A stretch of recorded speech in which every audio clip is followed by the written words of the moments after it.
Hey, bro, did you see the Sean Combs documentary that 50 Cent produced on Netflix? Yeah, was crazy, right? Anyway, I got a good video for us to watch today. It's about it, bro. Let's go.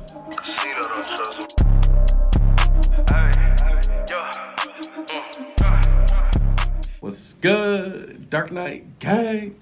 All right, bro, look, today we're going to watch a video titled 10 Shocking Revelations from Sean Combs' The Reckoning. And this is by Watch Mojo. Yeah, man, that documentary was bananas, bro. P. Diddy that's a wild one right there. He been wild his whole life. Not only wild, that's a sociopath right there. I ain't trying to talk no mess, but I mean, proof is in the puddings. Your actions make up who you are as a person. And based on the documentary, you know what I'm saying, your boy got some issues, you feel me? But let me know down in the comments if you've seen it. If you haven't seen it, you should go watch it on Netflix. It's pretty good. I've seen all 4 parts. I'm like, bro, this is crazy. The allegations in there, I'm like, bro, if all of this is true, because I mean, all right, look, you also got to remember this. When someone is making a documentary or making a film about someone else, they're putting it through their lens. See what I'm saying? So 50 Cent produced this, so you got to take that into accountability. 50 Cent also produced it through his lens. He could have easily been like, hey, make Diddy look worse than what he actually is. But think about this. If somebody produced it who loves Diddy, they would have produced it in a way that made Diddy look better than what he actually is. So that's why me personally, I watched it and I'm like, you know, of course, obviously, some of these actions were true, but I'm going to just take it with a grain of salt because I wasn't there. But look, all I'm saying is if all of this is true, Diddy crazy. Diddy, man, let's just hop into this video. Shout out to the gang. I hope y'all feeling good. Hope y'all feeling great. I'm feeling good. You see, it's a rainy day in Oregon. Of course, it's rainy season. It's going to be rainy 80% of the time until like mid-May, bro. Sheesh. I mean, to be real, I don't mind it. I like the rain.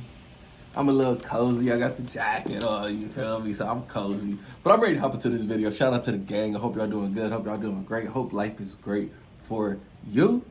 Let's go. No matter what nobody said, let's just here and there, y'all are not working together the right way. We're losing. Welcome to Watch Mojo. And today we're looking at the most shocking moments and revelations from the Netflix docuseries Sean Combs' The Reckoning. Warning, some of the information contains distressing details. I'm still in this movie, and I just know the ending, and that's going to end happily ever after. Final days of freedom Hopefully. filmed. You know, it's really going to be hard for me to take more hits than I take it. God forbid, get in front of a jury and have a chance. The documentary wastes no time painting a portrait of a mogul in freefall.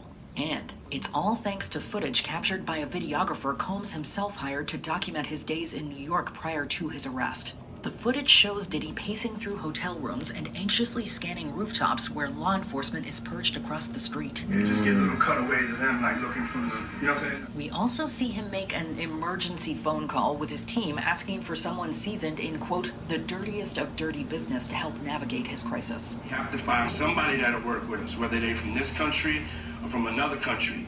It could be somebody that has dealt in the dirtiest of dirty business of media and propaganda. Media is Diddy dirty, is also bro. shown moving through the streets among everyday people, even making a return to Harlem. However, when he gets back into his vehicle, Diddy immediately demands hand sanitizer, joking that he needed to cleanse himself from the very people he had just embraced. I gotta take a bath. Like the amount of people that actually I'm coming in contact with, like that's what I have to do. You know what I'm saying? That sounds like bad. 150 hugs, you feel me? See, 150 people. About what's going on out here. It's time to cleanse. Fame. That's facts, travel. though. But look. That sounds bad. But just relax. Think about that. If you're out on the streets and you're giving 150 different people hugs, you don't know how dirty these motherfuckers are. You feel me? So I kind of understand. In a way, I understand. But it did come across as like, I'm better than all them. Like, I let all those people touch me. I gotta cleanse myself. It did come across like that, but I think it's more so along the lines of, I touch so many different people. Let me just shower because, you know, some of them could be dirty. And that's true. He should have just worded it a little differently. You feel me? But yeah, man, let's keep going. That's really how I started to become famous.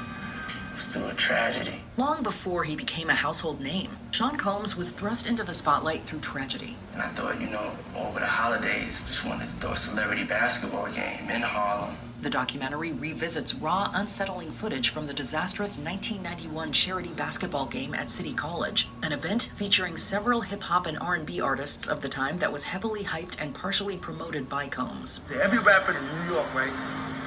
Your MTV Raps came.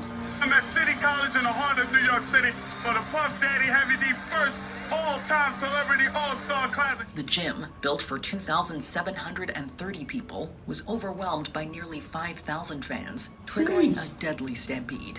The reckoning highlights how this catastrophe altered the course of Combs' career. Suddenly, everyone knew his name. And rather than retreat, he leaned into the attention, launching what would become Bad Boy Entertainment. However, we learn he allegedly placed the company under others' names to shield himself from potential payouts tied to the tragedy. He did not put the company in his name to protect him from paying families to CCNY. Role in Tupac's murder? Puff was very threatened This by Pop. was Hip-hop. this was bananas. If this is true, oh my God. Infamous West Coast-East Coast feud comes under the microscope when the series examines the murders of Tupac Shakur and the Notorious B.I.G., a rivalry that spiraled from cultural clashes into deadly gangland territory. Suge said, "What you mean it's gonna be alright?" He said, "Tell your mama it's gonna be alright. Tell your kids it's gonna be alright." The doc frames the clash as partly manufactured, with Combs and Bad Boy Records allegedly stoking tensions between gangs, the Crips aligned with Bad Boy, and the Bloods with Death Row and Suge Knight. We gonna protect our friends. So they knew. And they were our associates. You got beef with them, you got beef with me. Period. A number of reports have come out that Bad Boy Entertainment had actually hired Crips for security work out on the West Coast. Is that true? We've never hired Crips. In the series, drug boss Dwayne "Keefy D. Davis recounts how he and his nephew allegedly killed Shakur, stating Combs openly promised a $1 million payment for the heads of Tupac and Knight. He said he'd give us anything for them dudes there, you know? Tupac and Suge. Yeah. He said it in front of all the people. I couldn't believe it. Allegedly, half was given to an intermediary named Zip to deliver, but Keefy D never received any of it. D-Mac says there had been a payment from Combs to Keefy D, but it had gone through Zip, and then that money was never forwarded. Relationship with Biggie. Because he knows. See, if that's the case, bro, and P. Diddy put money on Tupac's head, if they can prove that, oh my God. Because, I mean, as of right now, it's kind of like he say, she say type stuff, right? So you can't really prove that. But if it's proven, Diddy's legacy is going to be tarnished for sure. I mean, it's already kind of like, it's not tarnished because I'm sure Diddy will still go down as like a legend. But if it comes out that he had his hand in Tupac's and Biggie murder, whoo, yeah, man. I don't know. Things gonna get kind of weird for the mogul. You feel me? If you make inroads on Biggie's murder, you're going to make inroads on Tupac's murder, and that potentially can lead right back to him. The Reckoning That's also what I'm gives a saying. clear look at the complex relationship Sean Combs had with the Notorious B.I.G. Signed while working at Uptown Records, Combs kept his star client after he was fired, later convincing Clive Davis to buy into his vision and launch Biggie into superstardom. But behind the mentorship was alleged control. It's stated that Combs was jealous of the friendship between Biggie and Tupac and wanted complete dominance over Biggie's career. There's a yearning for him to have that complete, total control. You're my artist. You're my best friend. You're writing this song for like 30 days. Extra clips in my pocket. I pay you, you work for me. Not long after Tupac's death, Biggie was sent to, quote, enemy turf, Los Angeles, to promote his upcoming album. And when Combs allegedly insisted on throwing a party there, it forced Biggie to cancel European media obligations. He's like, yo, That's dumb. Pac's bugging. He just called me and told me, I want you to stay here in LA. I don't want to stay, I want to go. But Sean was adamant. Cancel the flight. Biggie's not going to the UK. What do you mean he's not going to click? He hangs up. The doc argues this decision, quote, ushered Biggie to his death. It was also revealed that Diddy made Biggie's funeral a, quote, recuperable charge, ensuring he didn't have to pay for it. He starts to see the price. He says, we're going to do the biggest funeral, but Biggie's going to have to pay for this funeral. He was going to make the funeral be a recoupable charge. Capricorn Clark was not believed by... Bro. So, listen. They're saying that Diddy knew, of course, Tupac was just killed, so he knew the West Coast had issues with the East Coast, and he knew Biggie was on the radar, because people felt like maybe it was Biggie in them. But Diddy said, I don't care, we still going to LA, and we still going to party, and hella people going to know about this party. And that's how Biggie died, too. Instead of him like, nah, big, we ain't going to LA because streets are hot right now. Plus, you got some European tour or European interviews to do. You instead go and do that. Instead of Diddy doing that, he said, streets are hot. I don't care. We're going to party in LA. And then that's when Biggie was killed. So they're trying to say Diddy knew that was going to happen. Diddy might have even orchestrated for that to happen. On top of Diddy orchestrating that to happen, Diddy threw a funeral, right, for Biggie, but didn't even pay for it.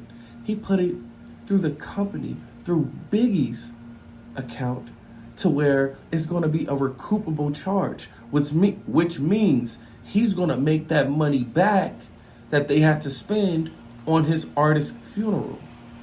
Woo! See what I'm saying? They paint this dude to be a monster, bro. It's like, damn. All right, let's keep going. And he was like, tell her I have you and I'm not going to let you go. Those who followed Combs' federal trial will remember former staffer Capricorn Clark for her emotional headline-grabbing testimony. Clark alleges that after Diddy learned Cassie Ventura was dating Kid Cudi, he kidnapped her. Something she says she didn't report because she, quote, wanted to protect the culture. His life would have been over then. He would have gone to jail for kidnapping in Los Angeles.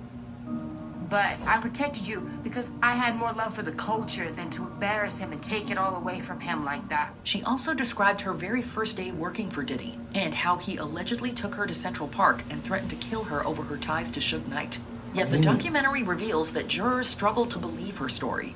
One juror interviewed in the series said Clark's testimony often came across as confusing and contradictory, leading her to mirror the same baffled facial expressions Diddy was also making in court. And sometimes look over to us like, can you believe they said that? In his facial expressions. What the hell did you just say? It was funny to see, because I had the same facial expressions that he did at times. Jurors didn't buy the racketeering and trafficking narrative. So now we are confused. What's going on here? He's beating her, next minute they are going on dinners and trips. Speaking of the jury, the docuseries also looked at how some members grappled with Cassie Ventura's testimony, in which she detailed years of alleged coercion, substance-fueled freak-offs, and supposed blackmail videos. However, several jurors say they struggled to convict Diddy on the trafficking and racketeering charges, arguing the statutes didn't cleanly match what they'd heard in court.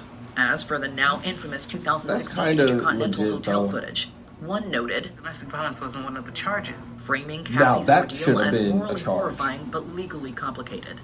The other juror added that Ventura's desire to remain with Combs made the relationship appear very complicated. You didn't see any force, fraud, or coercion between Cassie and Sean? That was a very, very interesting relationship. It's two people in love, you know, they are like overly love. You cannot explain. She wanted to be with him. He took her for granted. He never thought that she'll leave her. So it's like both hands clapping together. You cannot clap with one hand. The both hands like this, then you get the noise. Diddy planned to move And I mean, with that, it is kind of hard to prove because obviously Cassie was a battered woman, right? She was a battered woman. She was being abused. But the thing is, was she participated and the evidence showed that she loved the freak offs and the evidence showed that she loved Diddy. So in a way, it's not cut and dry on that one. So that's understandable. It is. If you really think about it, it's not cut and dry. So I understand that. Even though he was treating Cassie like straight up dirt. $200 million before his arrest. I'm about to deposit $200 million right now. I feel good. Another eyebrow-raising revelation in Sean Combs' The Reckoning comes from video footage of a phone call Diddy made just days before his September 2024 arrest in Manhattan. What's up, baby? What's up, Daddy?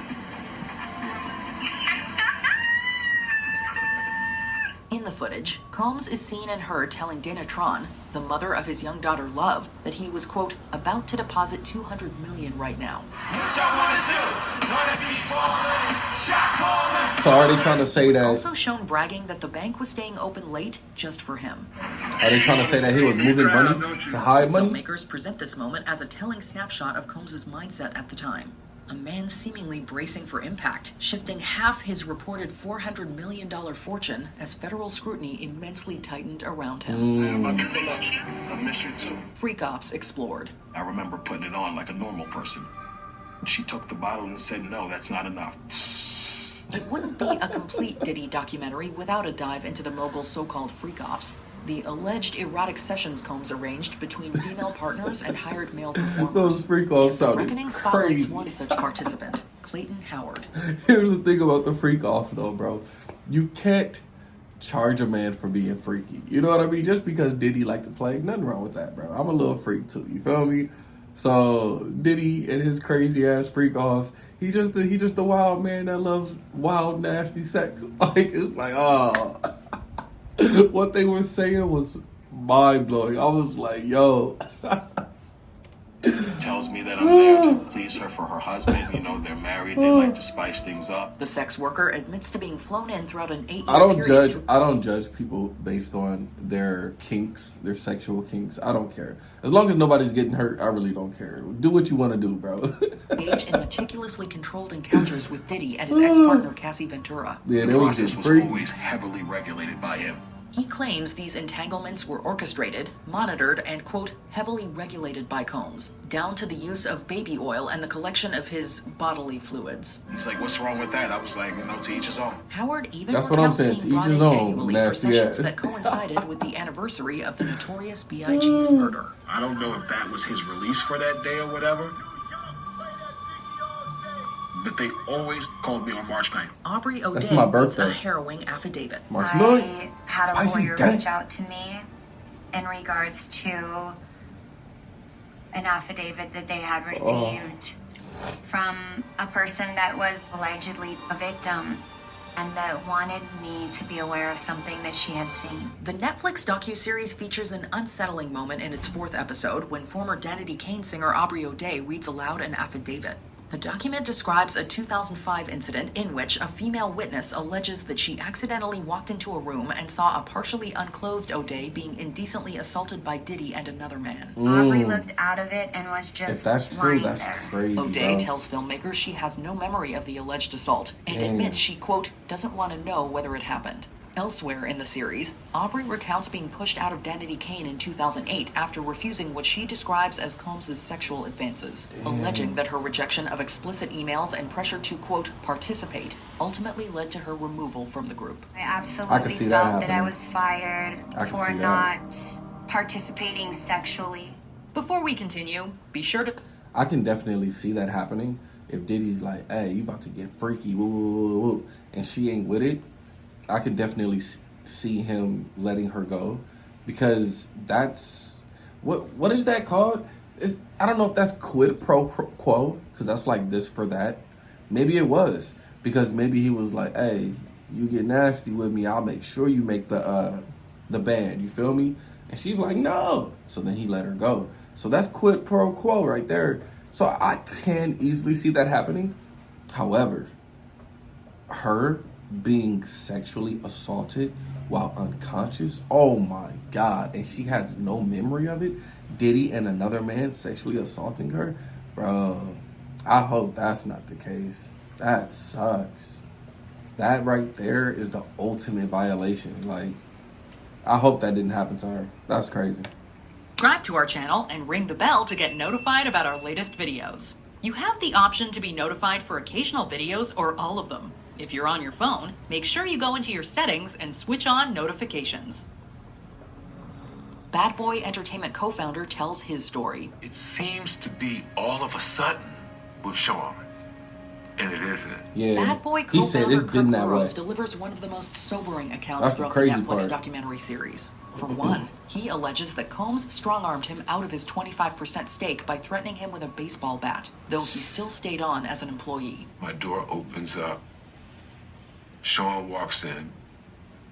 He had a baseball bat and a big attaché case suitcase with the snaps on it. The stocks were there. He says the real breaking point came when Diddy demanded that Biggie's newly renegotiated contract be secretly altered after his death to favor Bad Boy by swapping in new pages without Biggie's family's knowledge. Sean wanted me to change the agreement to more favorable terms for Bad Boy, and his family and mother would not know. And since he had signed the agreement, he wanted those changes to come from out of the center of the agreement and have those pages replaced with the other terms. When Burrows refused, he says he was fired 90 days later. Burrows describes losing his career, being blacklisted, and even falling into homelessness. Towards the close of the doc, Kirk shares a final harrowing accusation that he too was sexually assaulted by Combs. Not only was he abusive say that. to me from an employer-employee standpoint, he was also abusive to me in other ways. What do you... Man, I'm telling you, if you haven't seen the documentary, you need to go watch it. Okay? It's crazy. Like I said, if this stuff is true, yeah, Diddy is he's a sociopath. That's all I can say. For sure, if it's true.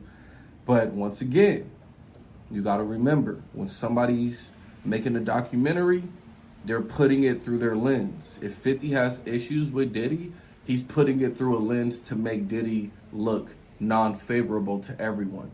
If somebody who liked Diddy made this documentary, they would have made Diddy come out and look great as a human being. So kind of keep that in mind.